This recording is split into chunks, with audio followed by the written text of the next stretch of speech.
today is no longer the survival of the fittest. Maybe for some people it still is, but now we live in an age of ideas, and the people who knows how to relate with people the fastest, know how to convince them to their ideas, at the end of the day win.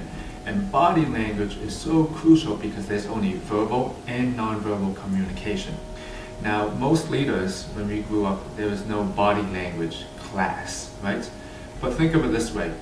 If you were going to the grocery store, how do you pick an apple, okay?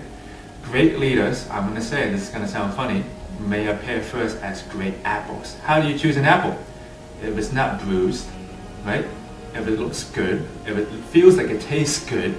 You see, there's two sides of when you communicate as a leader. There's your style and delivery, and there's your content. But people first judge you based off of your style and delivery. And your style and delivery is your mindset, your body language, and your vocal variety.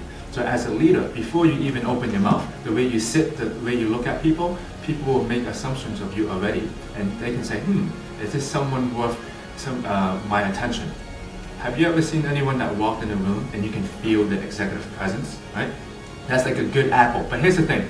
If you buy an apple and you bring it home and it's rotten inside, that's your content and that's your depth. You have bad content and bad depth. But first you have to convince people to like you first. You have to convince people to say, oh, this is someone worth listening to. And your body language is so important because it's the way people look at you. It's the way that's why video are more popular, because they can see things that people are doing. So as a leader, do you know what you are communicating every single day through your non-verbal communication?